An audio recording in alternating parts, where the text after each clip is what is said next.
what about the heavy reliance on immigrant labor in the United States as a core of our economic power in being the country that we are? We, to a substantial degree, fortify ourselves, at least economically, with the labor of all of these different immigrants. So wouldn't you naturally think that you would want this influx of individuals who have historically provided a lot for America? Or is it just that they are always, not always, but going to be people that just trash the country, just make it worse? According to the House Committee on Budget, illegal immigrants are a net negative to the U.S. economy. They take more than they put in. So regardless of that, even if they were contributing more than they take, and they were this backbone of America, and they were working so hard, and we really needed them to stay afloat. People say that. We're talking about illegal immigrants. The only jobs illegal immigrants are getting are jobs that don't pay as much as American citizens. Actually, illegal wages. Like, you might as well, like slave wages, right? So them being the backbone of America, even if that were true, which I don't think it is, because we have millions of Americans that become 18 years old each year, both ones that have high school diplomas and ones that don't, that can go into high-skilled or low-skilled or mid-skilled labor. Even if that were the case, I don't think that justifies slave labor. It really seems like first you had white Southerners saying, well, if we free the slaves, who's going to pick all our crops? And now you have a lot of white liberals saying, well, if we deport all the illegal immigrants, who's going to pick all our crops? And it's like, don't we see a problem with that? We're talking about people that are getting paid effectively slave wages. What a lot of people don't realize either is when I was at the border, I talked to law enforcement, and what they told me is effectively all illegal immigration runs through the cartels. So to get into the United States, you need a guide. You need to know somebody who's going to both help you evade law enforcement and somebody's going to help you traverse the desert, especially during the summer. Because if you don't have somebody who can help you with that, you're just going to die of exposure or you're going to get caught. So they need somebody to guide them, and that costs money. And a lot of times they don't have money. And so what the cartel says is, all right, look, we understand you don't have money. It's fine, whatever. We'll get you in, but you're going to owe us.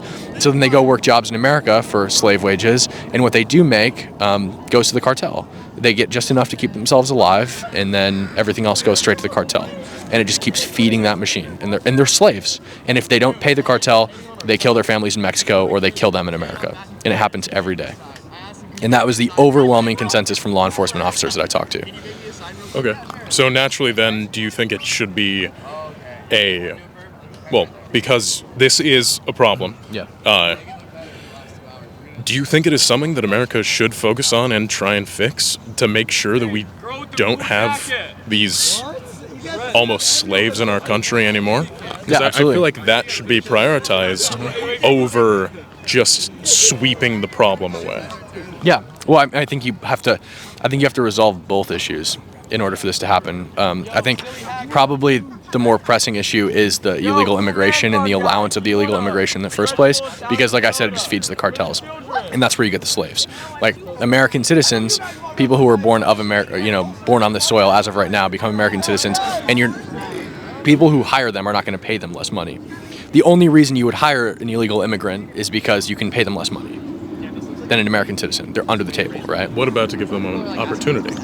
I don't think anyone hires them for that reason. You don't think anyone has that sense of moral pride or dignity? To hire an illegal immigrant? No. The only reason that you hire an illegal immigrant in the United States is because you can hire a fuck ton of them for next to nothing. That is the only reason. Because you can't legally pay. I couldn't legally pay you. If I hired you right now to work my camera, I couldn't pay you $1 an hour, right? But if you were an illegal, I could. I mean, not legally, but I could do it. I'd get away with it. You get what I'm saying? As long as I didn't get caught. And it's much easier to do that to illegal immigrants because they don't have the same rights as American citizens. You get what I'm saying? Okay. Because they're not supposed to be here anyway. It's kind of like if you go tell on the person who's paying you $1 an hour, it's like mutual destruction. You get what I'm saying? Hey, this guy's paying me $1 an hour. I'm an illegal immigrant. Okay, now you're getting deported. And this guy might get in a little trouble. Okay. So in this instance, the core of the problem is the presence of these illegal citizens. If that is the cause, then wouldn't you want to either amend the actions of these almost slave owners, or would you want to make them legal so that the rights, the human moral rights, not legal, moral, which don't exist. Has to be through legal, yeah. But the moral obligation to treat these people as people. Do you think that should be tackled by making them citizens, thereby no longer making them these slaves? But then these people that are. Then you slam into the same problem where it's like anyone who comes here is automatically a citizen. Like, it doesn't make any sense. Like, now you have unmitigated. You have unmitigated immigration and no control over your borders. Now terrorists could come here and have mass amounts of babies and build a standing army in the United States. Like, should it be based on geographical location, or should it be based on descent? Because I think it should be based on descent. Okay. So, from what I can tell, a lot of your issues, the negatives with this, is perpetuated by this fear of foreign bodies using this, or terrorists, the continued. No, it's just a logical issue with it. Like, the possibility for destruction or problems to arise is massively exacerbated by the allowance of just soil laws.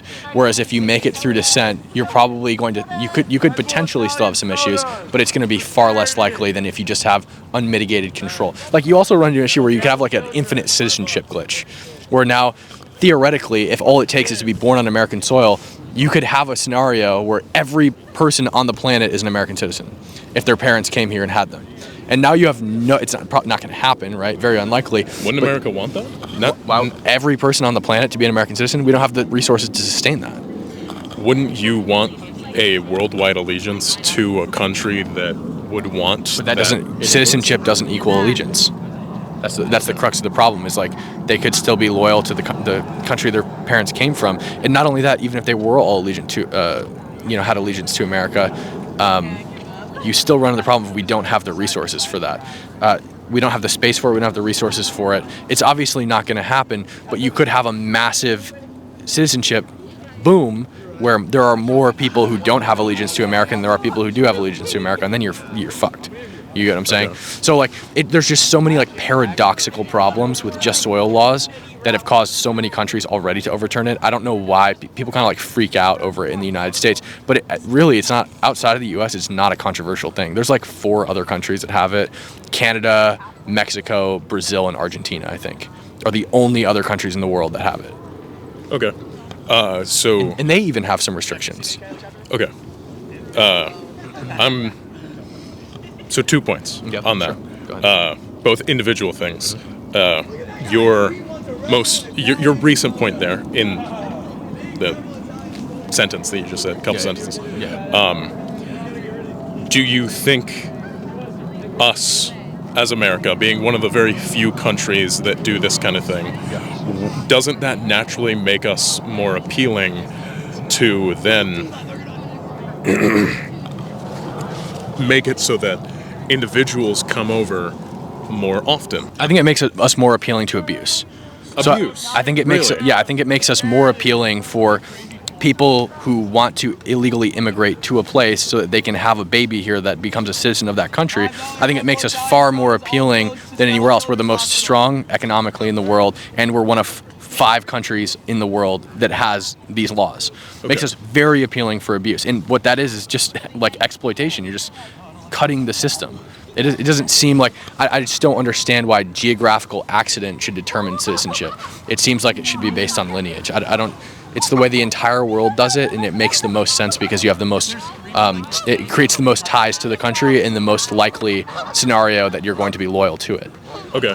So if America, in your eyes, given this instance, is a target of abuse, being one of the few countries that do this, do you think that in equal sense it could be one of the few targets of hope for people that are displaced in the world? People who are bothered, they see America as a bastion. I think hope for them and detriment for us, I think. I mean, like I said, illegal immigrants are a net negative. They're a net drain on the U.S. economy. They take more than they give. And we create a situation where if you have an American citizen in this country, you have a child and becomes an American citizen in this country, now the parents are allowed to stay here. It's an anchor baby, right? Now anyone can just drop anchor and be here for as long as they want and skip the line, the immigration line, while everyone else waits and works hard for their citizenship. And I think it creates a real problem. So does this, I guess, this negative minority, do they define the policy that should be taken with every single individual that crosses? Like, for instance, some of the people that I know that are kind individuals who have provided for the nation, who have shared sentiments of American nationality, do you think that the, I guess you could say, mistakes of the few should define the policy Yes. for the many? Well, they're all, it's not a minority. Everyone who's in this country illegally has broken the law. Every single one of them, without exception. So all of them. Is that equivalent to these issues that you're talking about, like rape and smuggling? Do you Yes. think that's equivalent morally? I think if you've shown blatant disregard for the laws and standards of this country, I think that the likelihood that you will commit another crime is extremely high. Interesting. Okay. Think about it like this. Think about it like if I have you over to my house and I say, all right, so, I shoot you a text real quick before you come over, and I say, like, I'm not going to be home immediately, just, keys under the mat, whatever. Just take your shoes off at the door, and the bathroom is the third door on the left. I walk in, and you have tracked mud into my house and taken a shit on my kitchen counter. Like, I'm not going to want you in my house anymore, right? Like, your first action entering into my house was breaking the rules and disrespecting the home that I live in. But let's say you do the dishes after. I don't care that you did the dishes, you took a shit on my counter and tracked mud into my house. You get what I'm saying? Yeah. Why'd you let me in? I don't know. Maybe we were friends, or maybe you just walked in. I don't know. But, I don't think it really matters. Maybe we were just friends and you thought you could come into my house. Well, then that's maybe just a whole different maybe you were my scenario. neighbor, right? Which seems Well, pretty yeah, that's analogous, just, like, right? Whole different scenario. Or I told you, let's say, I told you, if you ever come over, I'm not saying you can come over or we're planning anything, but we're neighbors. If you ever come over to my house, just know that the bathroom's on the left, and take your shoes off at the door, and then you just decide to waltz on over, and Cam won't mind because we're friends, we're neighbors, and you again track mud into my house, take a shit on my kitchen counter, and then do the dishes after. I don't care that you did the dishes, I just care that you tracked mud in and shit on the floor or on the counter. Okay. Right? So I feel like, especially for this prior friend analogy or prior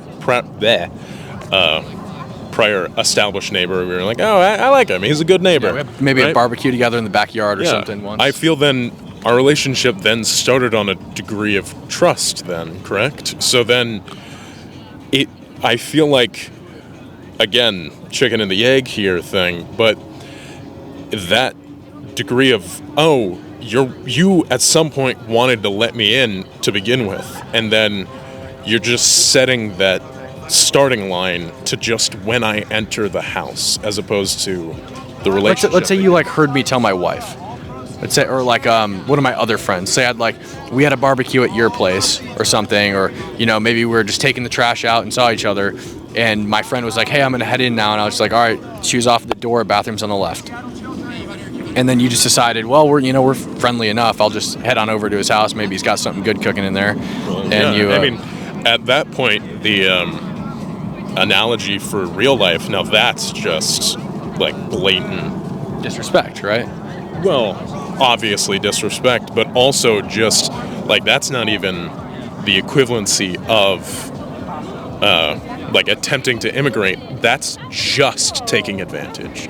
Going over to take advantage. Well, I don't see any way that it's not just going to take advantage when you disrespect the laws of the country as your first action entering it. You're going only for your own gain. You completely disregard the situation, the wants, the needs, the desires, the aspirations of everyone else who is in very similar situations to you, people who are trying to legally immigrate to the country. You say, fuck them, I'm cutting the line, and I just walk right in, right? So you tracking the mud through my house is the equivalent of violating 8 U.S. Code 1325, improper entry, right?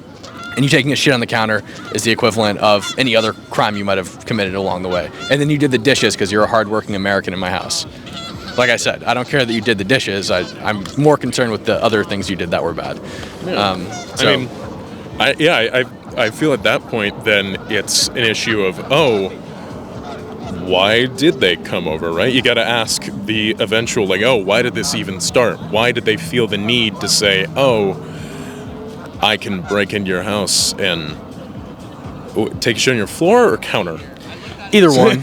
Okay. Doesn't really matter. All right. Because, same effect. We're talking, am I taking a shit on Texas Let's say it's or the New counter. Mexico? But all right, yeah, no, I take a sharing account, whatever. That original issue of, oh, why did I think I could come over, and what is it that is kind of building that issue, right?